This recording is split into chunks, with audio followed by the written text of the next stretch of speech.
हाय दोस्तों, मैं हूं आपकी दोस्त रूही खान और आपके लिए लेकर आ गई हूं Palam Chowk the promise of a call girl कहानी का तीसरा एपिसोड।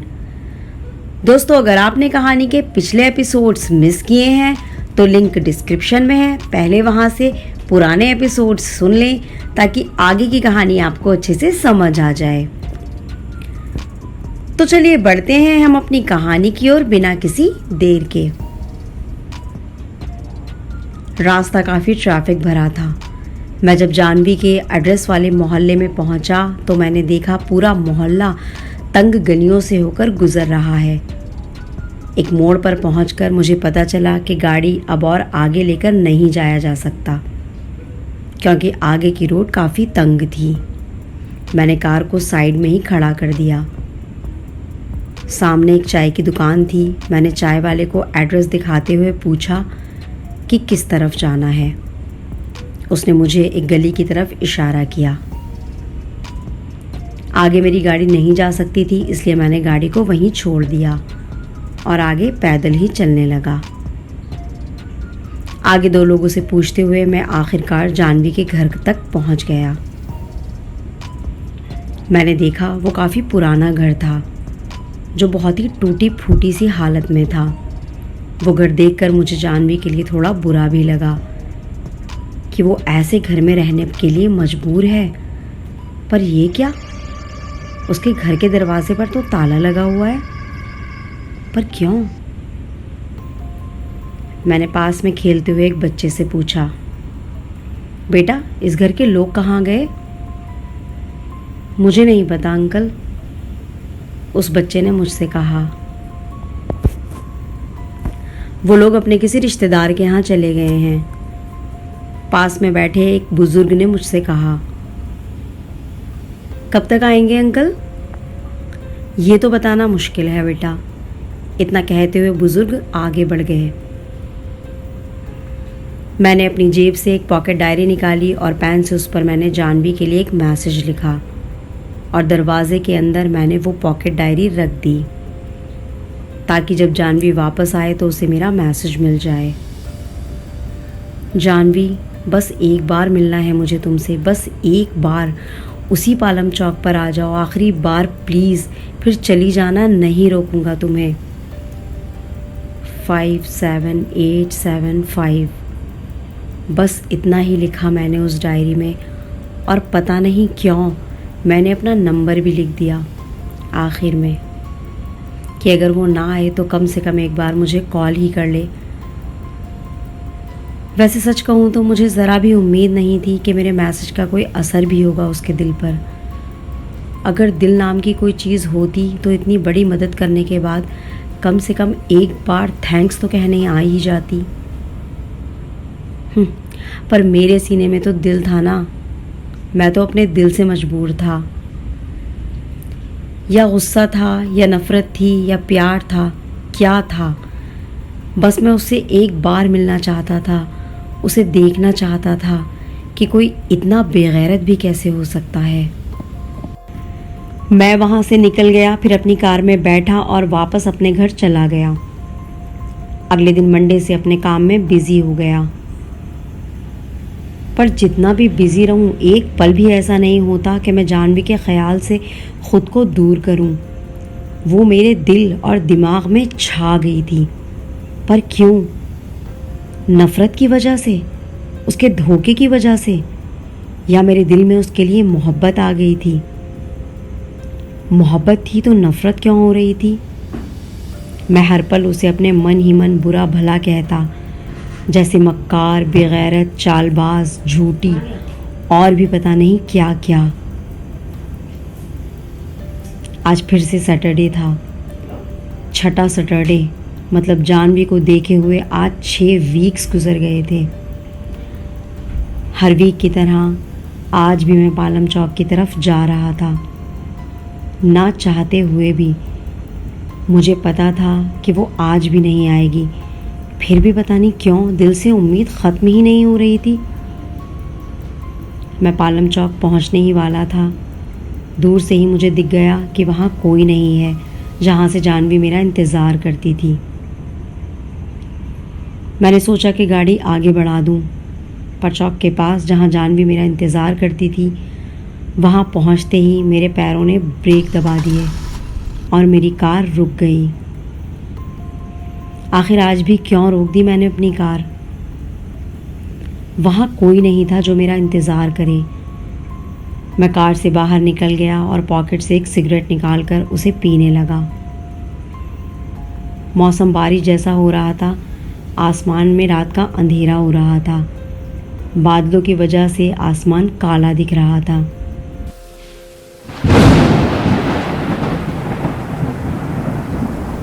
अचानक से बिजली भी गरजने लगी थी। बस स्टॉप पर आज भी कई लोग घर जाने के लिए बस के इंतज़ार में खड़े हुए थे। मैं बस स्टॉप के अपोजिट उस रास्ते की तरफ देखने लगा जिस रास्ते से जानवी आया करती थी। मैं उसी रास्ते पर देख रहा था कि एक लड़की आती हुई दिखी। ऐसा लग रहा था जैसे वो जानवी ही थी, पर उस रास्ते से कोई भी लड़की आती दिखती तो मुझे ऐसा लगता कि जानवी ही आ रही है। पर अब ये मेरी हैरत का ठिकाना न रहा। वो लड़की जैसे जैसे करीब आ रही थी, मेरी नज़र उस पर जाती जा रही थी। बिजली की चमक और उसकी रोशनी में मैंने साफ देखा कि वो लड़की आसमानी रंग का सूट पहने हुए है, बाल संवरे हुए और सुलझे हुए हवाओं में लहरा रहे हैं। हाथों में चूड़ियाँ थीं, गले में दुपट्टा। नहीं, ये जानवी तो 100% नहीं हो सकती। उसे तो मैंने हमेशा ही वेस्टर्न बोल्ड ड्रेसेस में देखा था। इस तरह की प्योर इंडियन वेशभूषा में मैंने उसे कभी देखा ही नहीं। मैं ये सोच ही रहा था कि वो लड़की मेरे बहुत ही करीब आ चुकी थी, इतना कि अब मैं उसका चेहरा साफ साफ देख पा रहा था। ओह माय गॉड, ये तो जानवी ही है, मैंने अपने हाथ से सिगरेट फेंकते हुए खुद से ही कहा। अब जानवी मेरे करीब आकर रुक गई थी। वो मेरे सामने थी। मुझे कुछ समझ नहीं आ रहा था कि मैं क्या बोलूं, उस पर गुस्सा जाहिर करूं, उससे कहूं कि मैं उससे बहुत ही नाराज़ हूं, या उसे कह दूं कि तुम्हारे बगैर तुम्हारे इंतज़ार में मेरा बुरा हाल है। जानवी, तुम? मेरे मुंह से बस इतना ही निकला। हाँ मैं। ऐसे क्या देख रहे हो? पहली बार देख रहे हो क्या मुझे? जानवी मुझसे बोली। उसे देखते ही मेरा सारा गुस्सा गायब क्यों हो गया? मेरी सारी नाराज़गी कहाँ चली गई? मैंने उसे पकड़ा और उसे अपनी बाहों में जकड़ लिया। थोड़ी देर के लिए मैंने सड़क पर उसे यूं ही अपनी बाहों में दबोचे रखा। युवराज, हम सड़क पर हैं, लोग देख रहे हैं। मैंने अपनी आंखें बंद की हुई थीं। जानवी की बात सुनकर मैंने अपनी आंखें खोली और आसपास देखा, पर हमारी तरफ कोई नहीं देख रहा था, जैसे वहाँ हम थे ही नहीं। खैर, अब मैंने खुद को संभाला और जानवी से अलग हुआ। अब चलो, कहाँ लेकर जाओगे मुझे? बहुत बेचैन हो रहे थे ना मुझसे मिलने के लिए, तुम्हारी बेचैनी ही मुझे तुम्हारे पास खींच कर ले आई। जानवी ने मुझसे मुस्कुराते हुए कहा। तुम कहाँ थी इतने दिन? क्या तुम्हें पता भी है मुझ पर क्या गुजरी है इतने दिनों से? मैंने जानवी से कहा। जो वक्त गुजर गया उसके बारे में क्या बात करना, जो वक्त आपको तकलीफ दे उसके बारे में बात नहीं करना मुझे। अब चलो जल्दी यहाँ से, बारिश होने वाली है, जानवी ने मुझसे कहा। मैंने सोचा पहले यहाँ से चलते हैं, उसके बाद जानवी से डिटेल में पूछूंगा कि वो इतने दिन क्यों गायब थी। मैं उसे लेकर उसी होटल में गया। रूम में चेक इन करने के बाद मैंने देखा बैटरी ख़त्म हो जाने की वजह से मेरा फ़ोन स्विच ऑफ हो गया है। मैंने फ़ोन को चार्ज में लगा दिया, फिर फ्रेश होने के लिए वॉशरूम चला गया। वापस आया तो मैंने देखा जानवी बेड पर तैयार होकर लेटी हुई है। मैं उसके पास गया।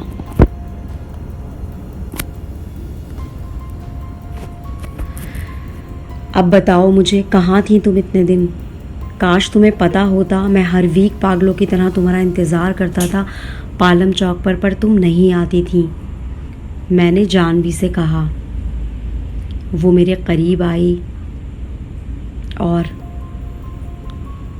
इतने दिनों में आपको कोई और नहीं मिली? जानवी ने मेरे कानों के पास आकर बहुत ही इमोशन भरे अंदाज में कहा और फिर अपने होठों से मेरे होठों पर किस करने लगी। इस बार उसके किस करने का जो अंदाज था, जो पैशन था, वैसा मैंने पहले कभी नहीं महसूस किया था। मैं जानवी में बस खो गया और सब कुछ भूल गया। हम दोनों ने एक दूसरे के साथ बहुत ही अच्छा वक्त गुजारा। उसके बाद रात के 12:30 बज रहे होंगे। जानवी ने मुझसे कहा, मुझे अब जाना होगा। व्हाट? मेरा यही रिएक्शन था। अभी इस वक्त तुम कहाँ जाओगी और क्यों जाओगी? ऐसे तो तुम कभी नहीं जाती, मैंने जानवी से कहा। यूजुअली मैं उसे संडे को दोपहर में ही छोड़ता था। मेरा यकीन मानो, मैं नहीं रुक सकती, मुझे जाना होगा, जानवी ने मुझे हटाते हुए कहा। अब तुम मुझे छोड़कर कहीं नहीं जाओगी और ना ही मैं तुम्हें जाने दूंगा। मुझे तुमसे कुछ कहना है जानवी। ये कहते हुए मैं बेड से उठकर खड़ा हो गया। सामने डेस्क के ऊपर से मैंने अपना फ़ोन उठाया। मेरे फ़ोन अब फुल चार्ज हो चुका था। मैंने फ़ोन को ऑन किया। ये क्या, इतने सारे मिस्ड कॉल? मेरे फ़ोन में मिस्ड कॉल अलर्ट में करीब 12 से 15 मैसेजेस थे, वो भी सिर्फ एक अननोन नंबर से। आखिर कौन मुझे इतनी रात को फ़ोन करने की कोशिश कर रहा था? मैंने अपना ट्राउज़र पहना और उस अननोन नंबर पर कॉल किया। जानवी, मैं कॉल करके आता हूँ, ये कहकर मैं बालकनी में चला गया। हालांकि रात के 12:30 बज रहे थे। अगर इतने सारे मिस्ड कॉल मैसेजेस नहीं आते तो मैं इतनी रात को किसी को कॉल नहीं करता, पर मैंने सोचा ज़रूर कोई अर्जेंट कॉल होगी। फ़ोन रिंग हो रहा था, किसी ने फ़ोन नहीं उठाया। मैंने सोचा जो भी होगा सो चुका होगा, कल मॉर्निंग में फ़ोन कर लूँगा। मैं वापस कमरे में आने ही वाला था कि मेरा फ़ोन रिंग होने लगा। मैंने फ़ोन रिसीव किया। हेलो, मैंने कहा। जी हेलो। मैं सामने से किसी लड़की की आवाज़ थी। जी मैं कोमल बोल रही हूँ। कोमल? जानवी की बहन कोमल? आपकी छोटी सी पॉकेट डायरी मिली है मुझे घर में। आज ही मैं और मम्मी घर आए हैं। आपकी डायरी मिली और इसमें मैंने दीदी के लिए मैसेज देखा। इतना कहते कहते कोमल फ़ोन पर रोने लगी। कोमल, क्या हुआ? तुम रो क्यों रही हो? सब ठीक तो है ना? मैंने कोमल को रोते हुए सुना तो मुझे बहुत अजीब लगा। उसकी बहन यहाँ मेरे साथ थी और कोमल को मेरी डायरी कैसे मिल गई? डायरी तो जानवी को मिली होगी ना, तभी तो वो यहाँ आई। क्या डायरी कोमल को भी मिल गई? फिर वो मुझे कॉल क्यों कर रही है? मेरे जहन में बहुत सारे सवाल आने लगे। आप ही वो फरिश्ते हो ना जिसने मेरी जान बचाई? कोमल की ये बात सुनकर मुझे थोड़ी हैरत हुई। उसे इस बारे में कैसे पता है? तुम रो क्यों रही हो कोमल? मैंने कोमल से उसके रोने का कारण पूछा। मुझे पता है आप दीदी के फ़ोन का वेट कर रहे थे, पर दीदी आपको अब कभी फ़ोन नहीं कर पाएगी, कोमल ने मुझसे कहा। कोमल, तुम ये क्या कह रही हो? मुझे कोमल की बातें समझ नहीं आ रही थी।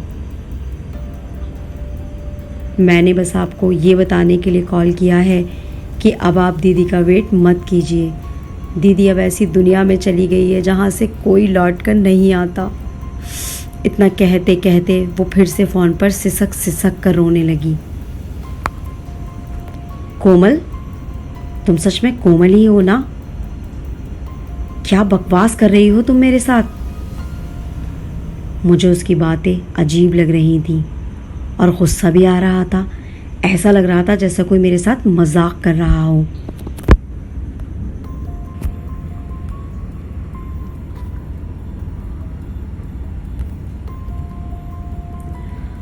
आप दीदी का वेट मत कीजिए पालम चौक पर। दीदी अब नहीं आएगी। मेरी दीदी मर चुकी है। कोमल की ये बात सुनकर मेरे पूरे बदन में जैसे कोई बिजली गिरी हो। जानवी तो मेरे कमरे में 2 घंटे से मेरे साथ है। मैं कोमल को ये बात बताना चाहता था कि जिसे वो मरा हुआ बता रही है वो अभी मेरे बेड पर है, पर जानवी की इज्जत के खातिर मैं चुप रहा। मुझे लगा शायद मेरी डायरी किसी शरारती इंसान के हाथ में लग गई और वो मेरे साथ ये प्रैंक कर रहा है। देखो, तुम जो भी हो, तुम्हारी इस घटिया मजाक के लिए मेरे पास बिल्कुल भी टाइम नहीं है। मैंने गुस्से में फ़ोन काट दिया क्योंकि मुझे इस तरह की घटिया मजाक बिल्कुल भी पसंद नहीं। फिर मैं बालकनी से कमरे की तरफ आ गया। हाय दोस्तों, कहानी आपको कैसी लग रही है नीचे कमेंट करके हमें ज़रूर बताएं। क्या आप इसके नेक्स्ट एपिसोड के लिए एक्साइटेड हैं? अगर हाँ तो चैनल को सब्सक्राइब करें, बेल आइकन पर क्लिक करें, कहानी को लाइक करें और अपने उन दोस्तों में शेयर करें जिन्हें कहानियाँ सुनना पसंद है। तो दोस्तों, मिलते हैं हम नेक्स्ट एपिसोड में। मैं हूँ आपकी दोस्त और host Ruhi Khan. Thank you.